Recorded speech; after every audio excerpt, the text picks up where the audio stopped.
sunrise to sunset. I can't stop hustling every minute, every second. Can't stop hustling from sunrise to sunset. DJ. Now? Oh, No. hey. Oh, what's going on, party people? It's Bros, Brews, and Botches. It's your bros here. We have Hogs Wars, and we got your boy Yellow Boy here. And we're less than 2 hours from night two, WrestleMania 39. But we're here to talk about night one of WrestleMania 39. And unfortunately, last night we had a bunch of technical difficulties, so we're sorry for that. But we're here. We're going to talk about night one, and hopefully you guys watched it and had a great time. So before we get started, make sure that if you're watching this live, make sure you go down there and click that like button. If you're watching this on callback or playback, make sure that you're liking it. Make sure you're going and clicking in that subscribe and also clicking that notification bell so that you know when the bros are going to bring you something new to the people. So, um, before we get started, your overall feel about night one of WrestleMania there, Hogs Wars? It did not suck. We'll go say that. Ah, there it is. That's what we were waiting on. It did not suck. Somebody should put that on the shirt. You know, have some form of sausage roll thing that says it does not suck and then put that on the shirt. I don't know. Maybe one day. You were going to say something. I know you're about to say something inappropriate. Go for Sausage. it. Done. I'm done. Darn good let's sausage. get, let's Darn get, good let's get. sausage. Yes, it. Um, She said. Uh, but night one, I can just say with the watching the pre-show, there was a different feel about WrestleMania this year.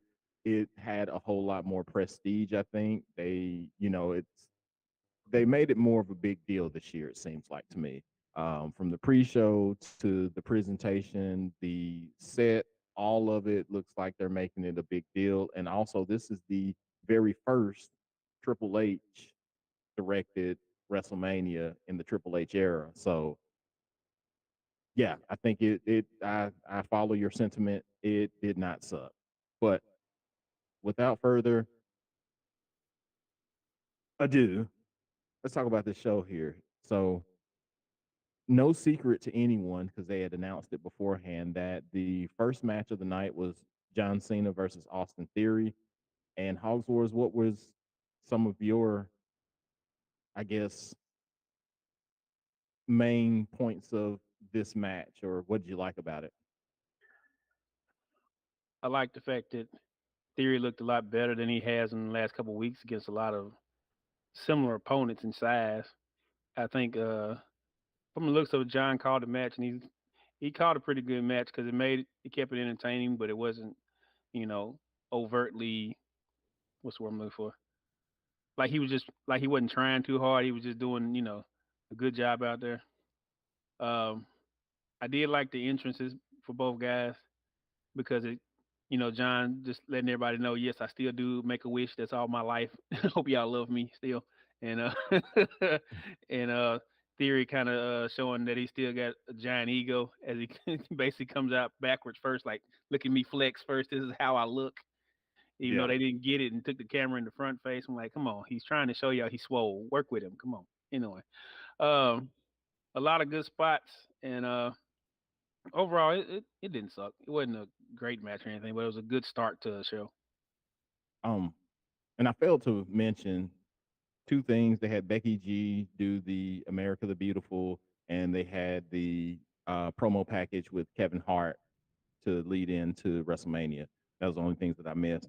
But I'm with you, with the only exception that this whole thing was meant, or it should have been meant to build Austin Theory, like, and make him seem stronger. And even though he got the win, he didn't really win extra clean because he hit a low blow. You know what I mean? So he still looks like a scumbag, chicken sh1t, heel that can't win without cheating or whatnot. But the right person did win, I think. What do you think? I agree with that part at least. There's no reason for John to win. He's not going to come back and do a bunch of house shows and then lose to somebody special and blah blah blah. He did the favor like he was supposed to. He made the kid look good while he was doing it, and at the same time still being giant swole John Cena. The only funny part to me was he looked like he needed a tan because he looked kind of like Sheamus out there. I couldn't believe how pale he was. I was like, wow, okay, dude.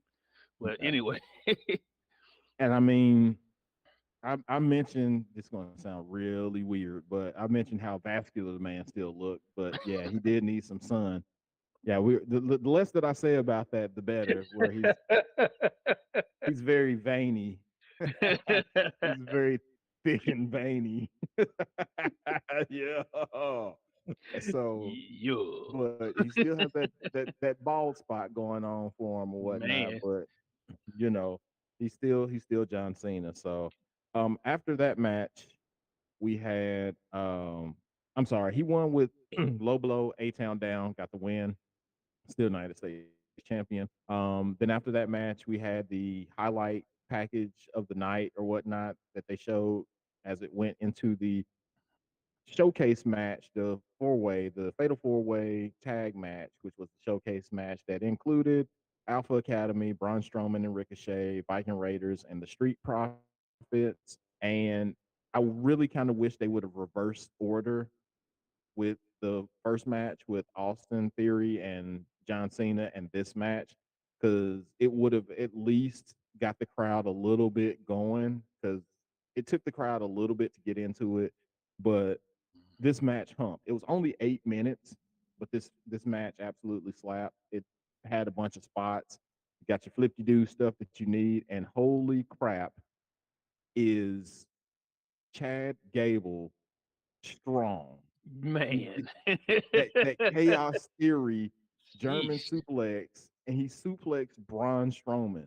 Like, why they're not pushing Chad Gable, I will never know. But the dude is super strong.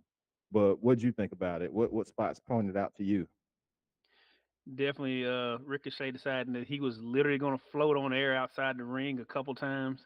Yes. Just stupid height on a few of those dives out there. And then, of course, with towards the end, Dawkins and oh Lord, Tez. Tez. I was trying to say the other name. I was like, no, he's the other one. And yeah, Tez was just like cleaning house, but also it really seemed like something you pointed out, how their outfits were so different now. Like Montez's outfit seemed a little more regal, a little more extra panache on there, whereas your boy's just sitting around here looking like basketball shorts and darn random name across the front. So it's almost Hmm. like they're trying to make Tez more of a star, as you Yeah. put it.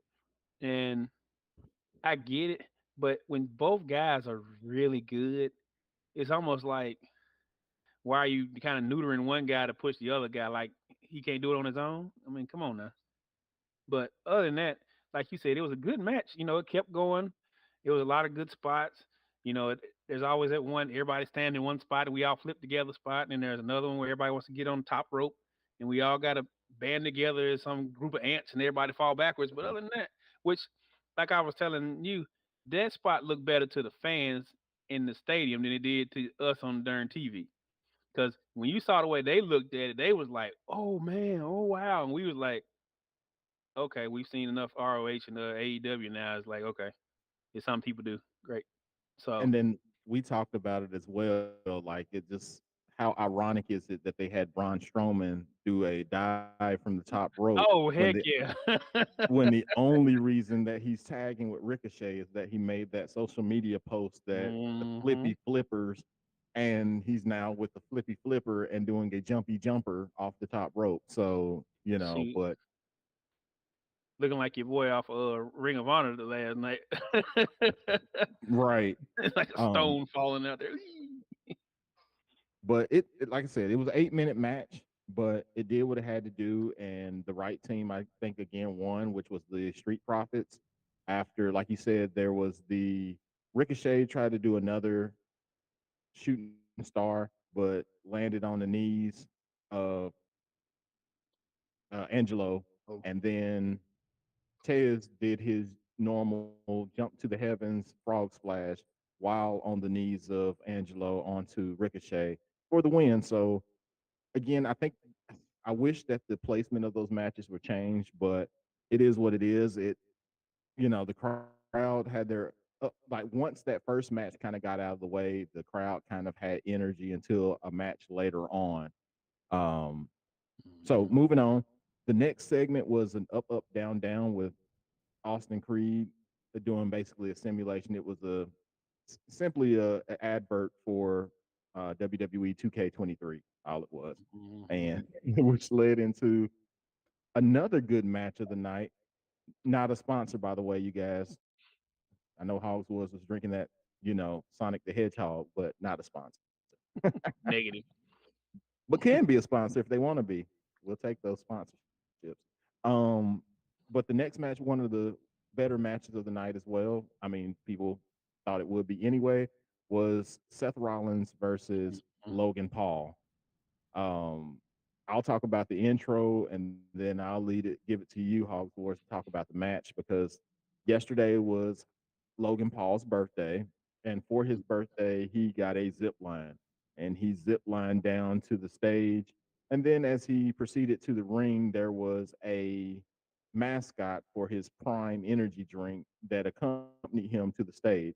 Now, at first, I like some of the other folks. I thought that that would be Seth Rollins in disguise, and then would just start beating the crap out of him or whatnot, or at the least could been his brother Logan, to kind of help out. But we got something else in the match, and uh, then with Seth coming out in his intro, he had a concert conductor to come out, and it didn't really, from what I heard from other folks, it didn't play very well in the stadium, and it didn't mhm, play really well on television. The conductor or whatnot, leading everybody in his song to do the OOOs as far as the song. But he came out with, I guess, as you had told me yesterday while we were watching, since they were in LA, more Fashion Nova type, outfits where everyone had these mhm, bubble coat type ring jackets and gear or whatnot. And then underneath, he had on an outfit that was similar to Jeff Jarrett in the 90s. Jeff Jarrett's everywhere. He can't, mhm. he's on AEW and everywhere else. Why not be, represented on WWE TV again? But yeah. So, what about that match there, Hogs Wars? It was a damn good match. First of all, it did not suck. We'll get that out the way. But second, it was a very good match. And for a guy that's really only had four professional matches against high profile opponents each time, he's actually done a really great job. You know, whether or not people want to disagree or not, whatever the Miz taught him, he did a damn good job doing it because every match he seems to have escalated even further and further. And in this one, he really did a really good job of just showing that he can actually wrestle a little bit, which is what Hmm. I was more impressed with. I expected more of a high flyer, was it Vin Kingo versus Commander type of match where they be running all over the place and jumping off it, and it really didn't get that way until near the end. But Hmm. it was a I was more impressed that he was actually able to look good after doing a lot of good moves. Yeah, he still thinks he's supposed to do the darn he got a flip inside with the clothesline like Hangman all the goddamn time. But outside of that, it's like a lot of his moves, in at least the beginning of the match.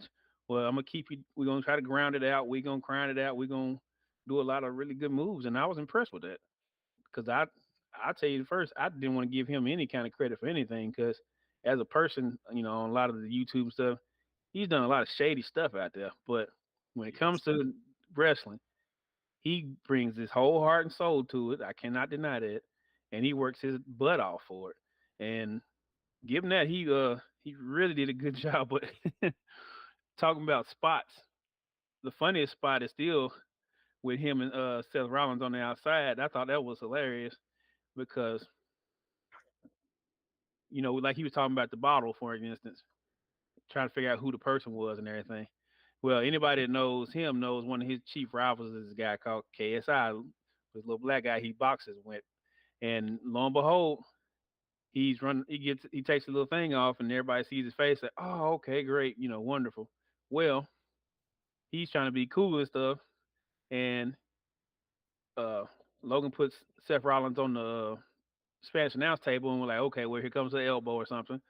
And right before he jumps, Rollins grabs KSI and slings him in his spot as Logan's jumping off, making faces and drinking Prime Energy drink, and literally splashes on top of the poor guy. And I couldn't do nothing but laugh the whole time because he as he was jumping in there, he had that oh no face as he was coming down. That was so freaking funny. Took KSI out for the remainder of the match. Man. But what do you think about this? Logan Paul has a better BME than Christopher Daniels. And when I say BME, for those who don't know, that's best moonsault ever. Like Logan Paul went flat foot from the ring canvas to the top rope. He just verticaled it, jumped with Hmm. balance, stayed, balanced, and then did a moonsault from there. Like continuous flow, like jump, top Hmm. rope, moonsault. And I'm like, oh, he may be giving Christopher Daniels, he's stealing a lot of AEW wrestlers' moves because he did the buckshot Hmm. lariat, he did the BME, and he did a GTS, a shitty looking Dude, there was GTS. so many people mad at him with that Sorry. one. Dude from was it Kenta? I think it said Kenta and CM Punk would be furious right now. Yeah, they would. Yeah, 5 minutes. 5 minutes in, we're pretty good.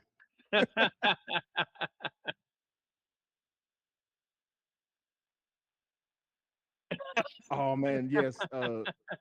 Thank you, viewer in the chat. Like, yeah, I seen that sign during the pre-show where someone said Dominic eats corn the long way. I mean, he may. Dominic may eat corn the long way, but we'll get to good old ex condom, um, ex condom a literally. little later here. But yes, some of these folks in the background of the pre-show are hilarious with their signs, and some of the Hmm. um one of the I can't remember who he was. He was a Hispanic performer, and he was off the rails with the pre-show. They were trying to wrangle him back to ask him questions, and he was just pandering to the crowd the entire time and just having a funky good time and saying it was his first time at WrestleMania ever, and he was just taking the opportunity. But anyway, it was a good match. Hogs Wars, who won that match? Or as irony would have it, Seth Rollins run that lovely match, giving that guy a curb stomp after just lambasting him. Yeah, he did. So it was a beautiful finish, and as usual, he was doing his usual, like letting everybody know, hey, you know. So kudos to him because if even if we just say he called it, he called a great match for that kid to make him look even better.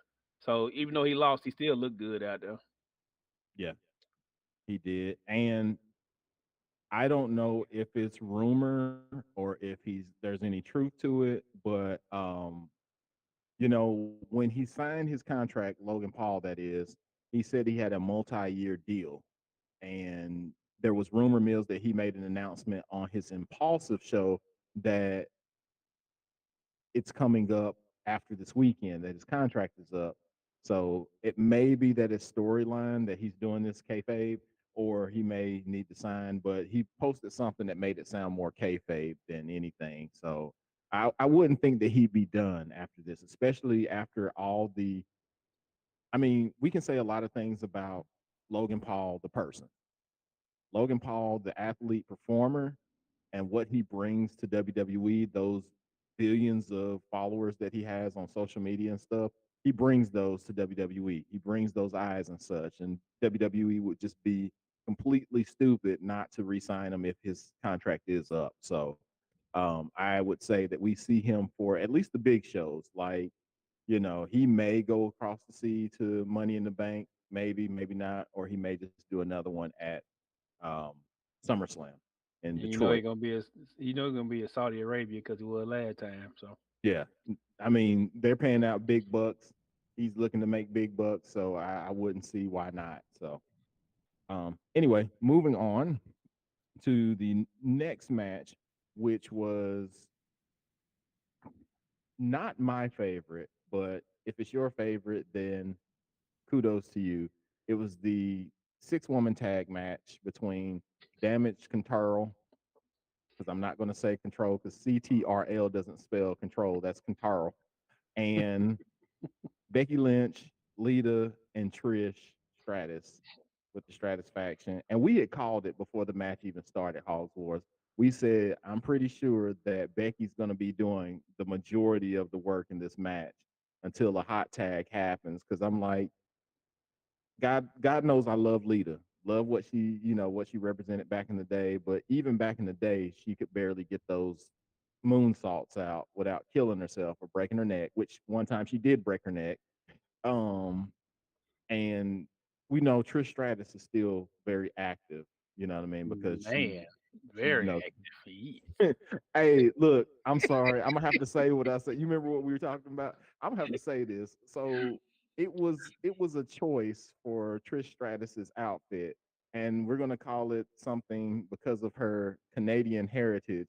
But the trousers that she had on gave her a very Canadian moose knuckle that was very prominent throughout the match. over A and over and over.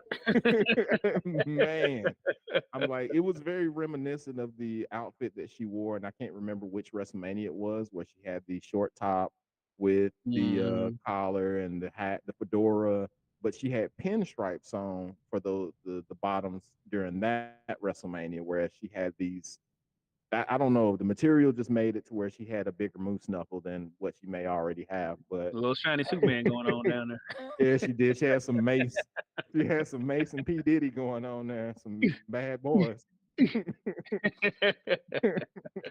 But it was it was a match. Again, it wasn't my favorite, and I don't think it was the crowd's favorite either. Like they really didn't pop until like maybe 2/3 of the way through the match. I don't really I can't really remember anything that really popped out to me in that match. Hogs was what you except for the old moose knuckle, but Hogs Wars, what Oh, do you remember? okay. Two things. Okay. First, what possessed Lita to still think she can do these slow freaking moves and think everybody was still gonna be down with it? Like I've never seen somebody do a moonsault take 10 seconds. It shouldn't take that long. Go on, flip over, girl. It's all right. And then second, we get that Trish is yes she's a little older, so she tightened up still. Give her credit. She's still looking pretty good, but you try to do stratisfactions, and every time you get in the air, the girl got to literally lift your booty up so you can get high enough to go down. Come on, bro, work with me. But let's say all that. Every one of them got to do their little move. Every one of them did their little nostalgia trend, and then in Yeah, the end, they still won the match, which is all that matters to the people. So yeah, I give Damage Control a lot of credit because they tried to make them things work as slow motion as both of them was moving. But yeah. like you said, if it wasn't for Becky trying to take over majority of the beginning of the match to get them to the little 5 minutes they had to actually work out there, it probably would have been terrible. And it was okay at that. I'm not gonna say it didn't suck. It was okay at it. It was, That match was just over. but anyway, I'm done with that one. Oh, yeah, we can move on. I done Yeah, the less that I say about the old moose, Bruce the better. better. But and we ain't talking impact. We ain't talking about that Oh. moose. um, but the next matchup was one of the I think so. It was Rey Mysterio versus Dom Mysterio. So let's just get it out of the way first off. The intros, both of their entrances, fire. Fire. Like yes, like Super my man, fire. my man Dom. Somebody had brought it up. I think it was the Wrestle Talk guys that said it didn't make any sense, but whatever. Where why would he go back to jail just to get out and show up Right. for a wrestling show. He got You locked know, go. up. They will let him out. Literally. You know? But and then there was something I don't know. I haven't researched and fact checked it, but there are some eagle-eyed fans who said that some of the stock footage that they showed of the prison that Dominic was supposedly coming from was actually stock footage from Auschwitz. I'm not sure about Wow. that. I don't know. I'm like, if that's true, then WWE, we need your media team to go in and make sure that when y'all are getting stock footage, that it's not problematic. But especially during Wow. this month, which is, isn't it like the blue block? It's like the Yeah, they're doing a little blue Jewish, block thing right now because of Jewish hate and yeah, stuff. yeah. So that wouldn't be good. So I'm hoping it's not that. So, but Dominic came out with that, and then Rey Mysterio came out in a lowrider driven by Snoop, who hit the gas once he hit that corner coming out to the floor. He hit that gas. I thought he was about to hit some of the stage hands and such, but and played "Ain't Nothing But a G Thing" for a few minutes, and He then really went did. into Eddie Guerrero's music after that. And I'm like, oh, so we just gonna play "Ain't Nothing But a G Thing" from Snoop and Drake? Okay. Right. You're like one, two, three, into the four. And I'm like, half of this crowd don't know this song. Like Shoot, they they in weren't LA, even they know enough born. for them to. They weren't even born for this song. So that was and then let's also put in play that Dom came out of his intro with Ray's mask that he wore at Halloween Havoc 1997 with Mysterio dressed as a Mask of the Phantasm. Was it Mask of the Phantasm or Mm-hmm. Phantasm that Yeah, he because wore? he was like that dude from damn, what's that comic book? I forgot now, but they Phantom, yeah, yeah, the Phantom. Cause yeah, yeah. yeah, It's he was when dressed like the he Phantom, and but the when thing he is that Eddie at 97. Dom outfit was clean, man. That was so Very. smooth, and the purple mask just set it off. And here come Michael Cole. What are you doing? You had to be given that. You can't just be putting a mask on. That's disrespectful. That's all. I said, dude, you don't grow up and get out of there. We don't care. But I will give it to Michael Cole because there was some information that I didn't know about him. Like he brought something different to commentary because apparently Michael Cole has adopted children. And like Mm, with the everything that's going on that went on in the past between Eddie Guerrero and Rey Mysterio and the custody of Dominic and that kind of right. deal, like he brought something different, which is why he was hyped. But when we're talking about masks, we also look at Rey Mysterio. Rey Mysterio had a great Muda reference with his mask. It was in the Hmm. same design as the mask that Great Muda wore towards the end of his career. So um yeah, but what do you think about the match in total? Oh, that was the best Dominic's ever has wrestled on TV ever. Period. You could tell that Ray was, giving him what he needed to do to look good out there. And Mm-hmm. I'm glad the storyline, really evolved in this match. And I really, really enjoyed the fact that he had, he brought basically the whole family involved in the whole thing because it Yeah. really made that, almost telenovela type stuff kind of kick in where you just get him, even if you Mhm. don't, hate Dom, you slick hated him when the thing was over with, you cared something one way or the other. So I enjoyed that part definitely. Yeah. We had run-ins from, of course, you couldn't have Dominic in there without having the House of Purple come out, Judgment Day come out, which made LWO, the now named LWO, All of a sudden, formerly Legado del Fantasma, which Fightful Select said that internally on their listings, they are listed as Latino World Order now. So, um, yeah, there's them. And then, of course, Bad Bunny played a role as Dominic hmm tried to take off the top rope, the cover. And as the referee was trying to put it back on, he grabbed the chain. Bad Bunny came and grabbed the chain from Dominic, which caused a distraction enough for Ray to get him set up for the 619. Hits him 619, jumps off the top rope with the frog splash a la Eddie Guerrero. And you got Ray finally culminating a 10-year promise to beat his children when he made the statement that he was going to beat his kids at WWE 13, but now he's beating them in real life. So, again, the right choice, right person to win.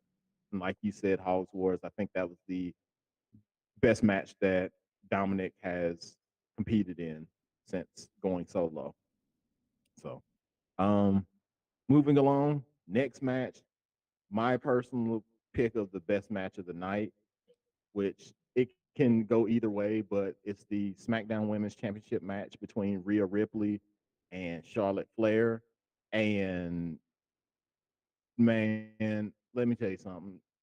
It it didn't start out fan wise like it was going to be something like the fans were kind of gassed at this point, but Mhm. like those women worked their butts off, and Charlotte Flair bid it bid it twice with doing those flips, getting put in the German suplex and doing a full flip and just busting her face on her Literally. face. Literally. Like she ate canvas. Man. Ripped her Like nose all the way up that carpet burn, buddy. Oof. I just want to say, I'll say it myself that I called the finish on this match because there was no other way to finish this match True. but the way that it True. finished. Like Can't argue that. before the way that because there was no way. Like number one, I think the majority of the folks who were watching it or follow it, they believe that Rhea deserved a win after Hmm. 2021, 2020, when she got beat by Charlotte Flair. I think it was 2020. 2020. Um, 2020 when they were in the performance center and she got beat by Charlotte. Then like she needed to win, but Charlotte won. And yeah, what do you think about it? I don't want to talk too much about it myself. First of all, it was great. It was a damn good match. And as soon as it was over, I was like, whatever Sammy and them do, they're going to have to really kill it because they stole the show in that bad boy. But Yeah. definitely enjoyed, Charlotte's constant. I want to do a moonsault and kill myself. Definitely, Yeah. definitely enjoyed the emotion that Rhea was showing the entire match. Like, I got to do this. I got to do this. I can't let her win. I got to, it. Those two ladies worked their tails off. Got that match not only over, but say what anybody want to say about Charlotte. She brings the best out of damn near every women's wrestler she be in with, and that Yes, she lady does. worked her ass off. So when the match Yes. ended and she got what's the darn move called with? I mean, bad shit, brain dysfunction.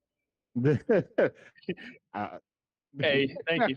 Um, which but like I one said, you're talking about? The Riptide? there we go. When she did the riptide off the second rope like that, even after getting counted, three, Charlotte's sitting on the floor and they're like, she's literally saying like, she's smiling because she can tell.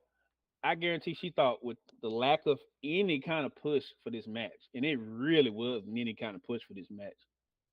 She got it over, and she knew she got it over, and she's sitting there grinning. Even though she lost, like I'd have ripped my face to heck. I got scars and scratches all over the goddamn place. If nobody think I'm not something today, they gonna think so after this. So I'm glad, and I'm glad Ripley won because she deserved it. She has busted her tail this year to get over and to get over like who she wants to be, not what the world wants her to look like. And Right. yeah, everybody could call her muscle mommy to the end of time, but let's face it, it's what got her to where she is. So, kudos to her. Yeah.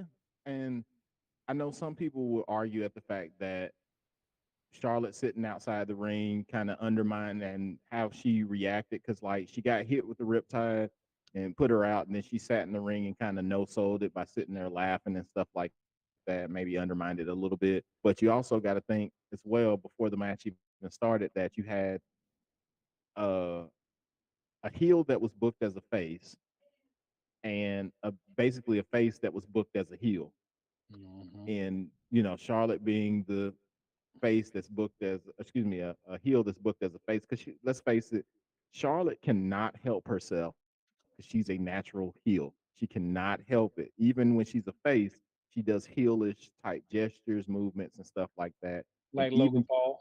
yes, and even to an extent with her sitting outside and laughing, you can take that as a heelish move because she's just like, well, good one, kid. You got one over on me this time. Hmm. Take your moment, and it can be looked at as that, not like, hey, I'm happy for you. It can be looked at kind of like ironically that she's cheering for Rhea.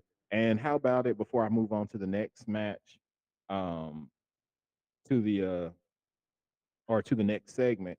How about it for Australia, where you have Rhea Ripley winning the SmackDown Women's Championship, and then over on NXT you had Indy Hartwell winning the women's NXT Championship. So Australia's in the house with the women this weekend, but very good match. Very good match. Go out of your way to go see that one. And then after the match, you had Austin Theory backstage in a segment.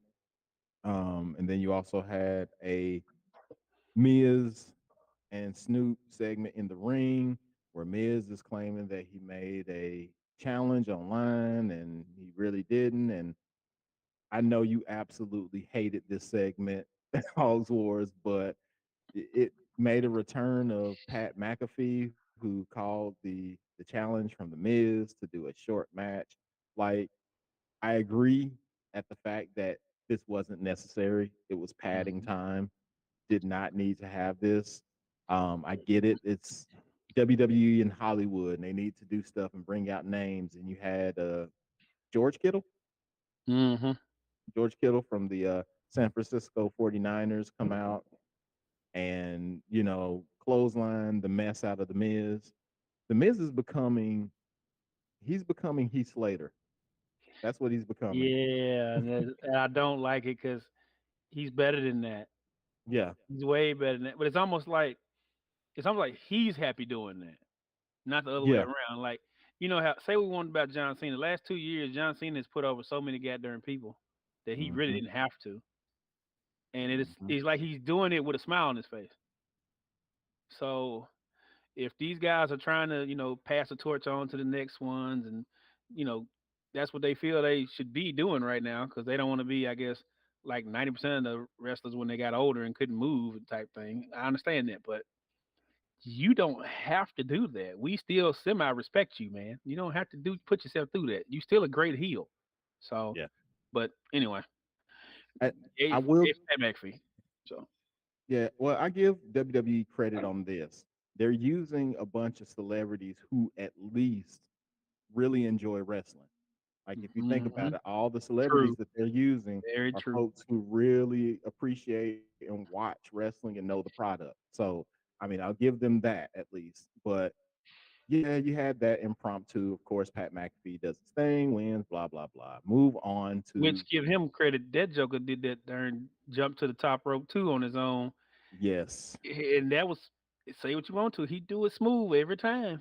He look a little yes. rocky, but once he jump, you like, oh, okay.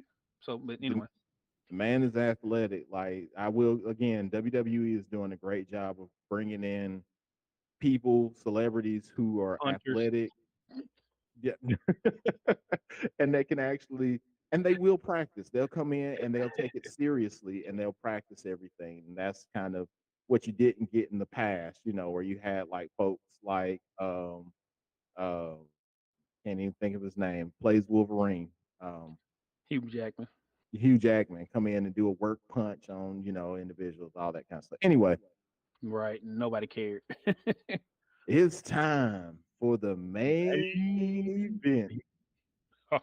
But yeah, I mean, it's the match that I think everyone was kind of anticipating, and kudos again to Mhm. WWE for actually going in and changing the main event instead of having Rhea and Charlotte as the main event. They made it to where the Usos versus Sami Zayn, and Kevin Owens is the main event, and this was pointed out to me when I went back and watched reviews and stuff, but who would have thought Sami Zayn, Sami Zayn, who would have thought 5 years ago, Sami Zayn, one, had the last entrance, which meant he got the biggest pop, and two, was the one that was involved in the decision at the end, like to end the show. Hmm. Like he's truly been this year's MVP for WWE. Like, I mean, just think about the last time he was at WrestleMania. He was getting his butt kicked by, Johnny Knoxville and them using giant yeah, hands and other stuff that's just so gimmicky, it's almost demeaning, but it was, entertaining, as they saying goes. It yeah, was sports entertainment. Oh, oh, oh. But you go from a total sports entertainment, really relevant wrestler before that to this. yeah, They can say whatever they want to. Give the Usos, especially Jay, all the credit in the world. He been main event Jay for real. They can say anything else because he has got this over so well, and it's still hot. You know what yeah. I'm saying? Still hot. But anyway. And they can still move from the decision of this and continue on storylines and branch it out. Like that's the thing about Mhm. this. It's been so well put together. Which let me get on the sidebar real quick, not very long. But from the booking of Cody Rhodes to the booking of this bloodline story, WWE shows you because like we cannot say that this has all been the Triple H era of these bookings. Like Mhm. it Cody Rhodes came in before Vince McMahon left and had the whole hiatus thing for everything. The bloodline storyline has been going on for 3 years. So what that tells Mhm. me is that WWE does have the capability of pushing other folks than just one person and making interesting storylines. It's just that they don't want to. like, you can't tell me like Cody Rhodes came from a rival company and they immediately strapped a rocket to his back and made his production so much that the crowd just absolutely, because let's remember he did the same thing in AEW, had the same production, had the same presentation, and Mhm. eventually the crowd was just like, oh, get this dude off our cameras, off our screens. I still blame a lot of that on his wife too, but take that or Yeah, leave it as you want to. yeah. And he's like, look, I'm setting myself on fire. Do you guys love me now? I'm like, no, get off our screen. Like, okay, I'm jumping off this high thing. Do you guys love me now? And they're like, no. And like, It's almost like they wanted him to be a heel so bad near the end, and yes, every time he wouldn't do heelish things, they would just be upset at him. Like, why? Why did that matter? And like yeah, I said, the point is he wanted to be John Cena. Y'all wouldn't let him be John Cena. Now he can be John. Basically, exactly. He's get he's over it. he's got that rub. But anyway, um, uh, yeah, JR's barbecue rub. Yeah. by God, rub the meat, by God. But anyway, it was the undisputed World Tag Team Championship match between KO and Sami Zayn and the Usos. What stood out to you in this match? Oh God. First and foremost, this crowd was nuclear excited about this goddamn match. God, it didn't matter what happened. Every time Sam would do something, it didn't matter if all he did was clothesline somebody. You thought the darn roof was about to blow off of that bad boy. But Hmm. then second, say what anybody wants to say about the Usos. Them boys can work, man. They working they tail off, getting both of them looking good. I mean, we already knew Sammy was getting all kind of love anyway, but Hmm. man, the way those four guys worked that match tonight was just classic, classic tag team wrestling. And then to make it even more so, every time they would cut one guy off, either Sammy or Kevin Owens, the other guy sitting there looking like, oh man, and looking crazy, and the guy struggling. And there's so many times Sammy was looking like he darn invalid, his feet going all kind of crazy, trying to keep himself up. Like I'm still fighting, but I look like I done lost all the energy in the universe. That kind of stuff was so good that once they finally hit the quote unquote magic hour to go and finish this match off, you were ready for somebody to go ahead and win this bad boy. And them fall finishes near the end, oh wow, woof, I man, think so that good, told so is good. I think that told a story because it was Sammy getting put through the ringer and getting super kick after super Hmm. kick after super kick, and then Man, him kicking out. He even the biggest thing that was put over, and there's a clip of it on YouTube from WWE. Sami Zayn is the first person to kick out of the one and done. the 1D. Yeah, I thought that was so big because he kept saying it over and over again. Michael Cole. It Yes. was just like, oh my god. He even got a little video showing him turning to the camera like, That's what I'm oh talking my about. He's just looking at the camera. god. You can see it on YouTube, but he He looked picked so out a happy little. about that.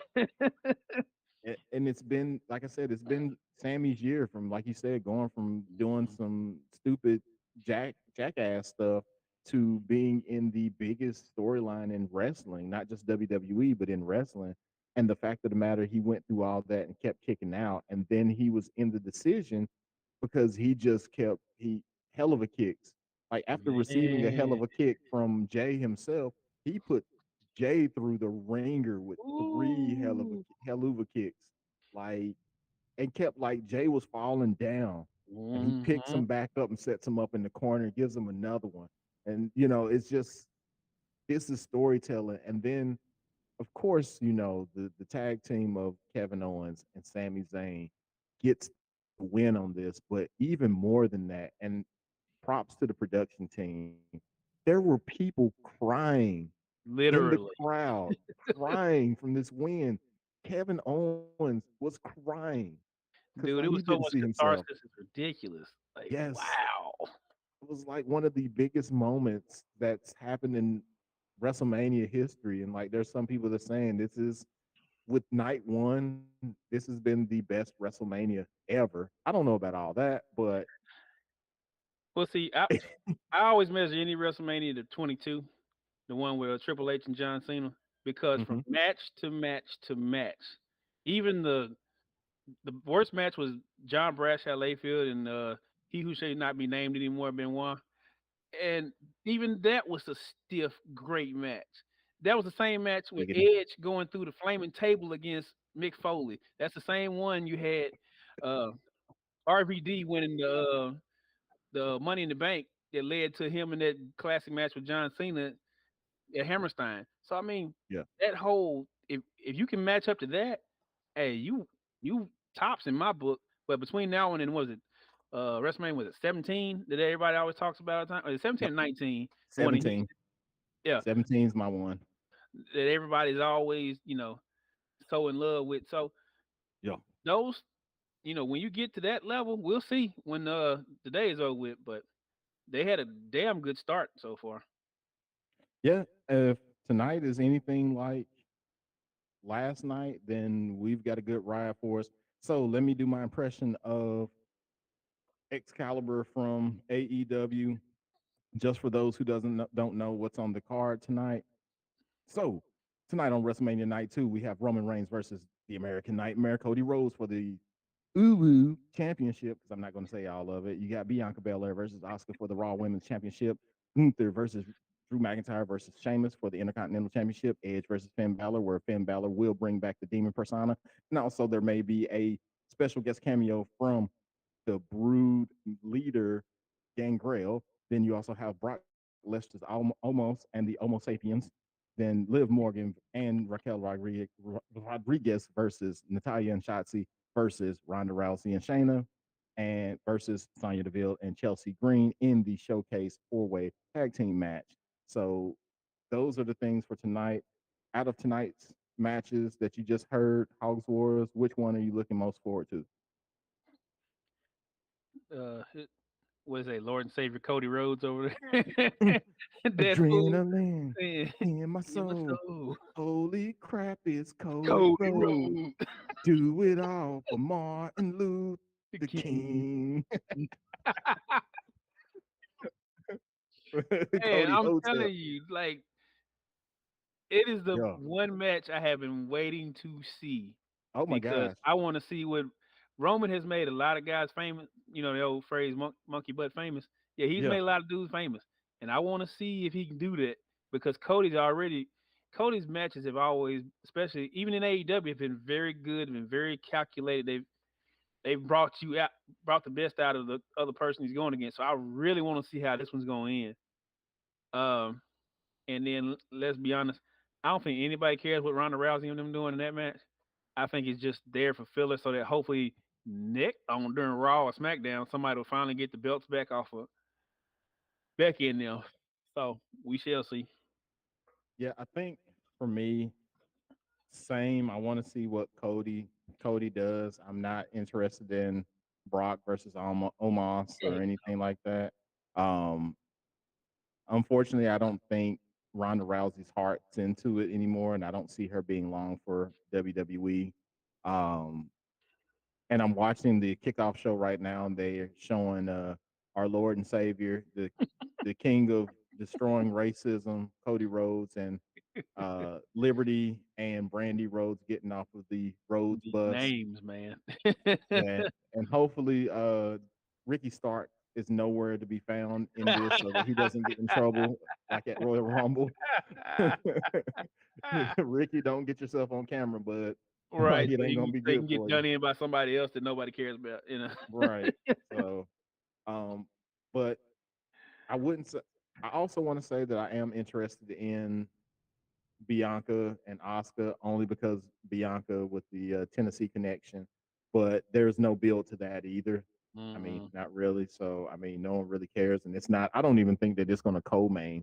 It's But probably going to be somewhere in the middle of the card. but that is the one thing. If I got any grief with them, any beef with WWE right now, they have done a terrible job. Terrible job of the build up of both women's matches. Terrible. I understand you really don't care about the tag team division with women. That's okay. We'll take that L. But these are two of your four of your top stars. Period. Not just top stars in the men's and women. These are two of your four of your top stars, and you ain't putting no push in them. None. I get we love the bloodline. That's great, but there are only two matches. That means you got 9, 10 other matches you need to push, and that's two of the main ones you need to push. I don't know. Uh, Maybe I'm crazy. Who knows? Hogs Wars, what has women done for us anyway? Get out of here. So, Everything. uh, so, yeah, Anyway, Phyllis. anyway. But Yeah. for those of you who are watching, just know that we are going to attempt to try to do a post show very quickly because we all have jobs and things to do. But we'll try to do a post show after night two. Um, then also, if you're new, like I said, make sure that you like, share, subscribe, everything that all the influencers tell you. We have a bunch of content on the channel so far. We have playlists for 60-second sips or sips that include Mad Dog Mondays. We have the Shot of Brews that come out once a week. The Sips comes out on Thursdays. Mad Dog Mondays, of course, on Mondays. We have these live streams. We'll get back into doing Twitch. I know we got something in the chamber cooking on Twitch as well, coming soon if we can get some things arranged. Um, we may be doing interviews soon. If you want merch, make sure that you check out our link tree that has the link to Elevated Creations and get yourself some merch. If you're into listening to music, whether it's alternative hip hop or whatnot, we have our partner DJ L Spade. The link is in the link tree as well. I'm trying to put on everybody. So um, but before we leave, House Wars, tell the people where they can find you. I guess on this thing called Instagram that people use, that old IG. I'm still kind of putting pictures on there. I'm being kind of slow motion, but I'll start getting a little more interesting things later. I'm telling you. Doo, doo, doo, Slow doo. roasting. And I don't know. Slow roasting. That's what somebody else was doing during that match. Slow freaking kicks that mother was doing. Anyway, Don't you talk about Lita like that. dude, it took her so long to start that goddamn moonsault. I'm sorry. Okay, I'm gonna leave it alone because it's time to get off. But God, Yo. And then yo. you can find me at Badass Yellow Boy on Twitter. That's BADAZZ underscore YELLABOI. And you can find all of us on our Instagram at Bros Brews and Botches with underscores in between all of it. Um, but yeah, we'll be back later on tonight, hopefully for the post show for WrestleMania Night 2. Hopefully you guys enjoy it. Hopefully we'll enjoy it. But until then, which side are you on? You on my right or you on my left? Which side? Which side? So that guy right there is House Wars. I've been Yellow Boy. This here has been Bros, Brews, and Botches. And as our friend, brother, family, compatriot, OHB always says, we love you. Until next time, we out.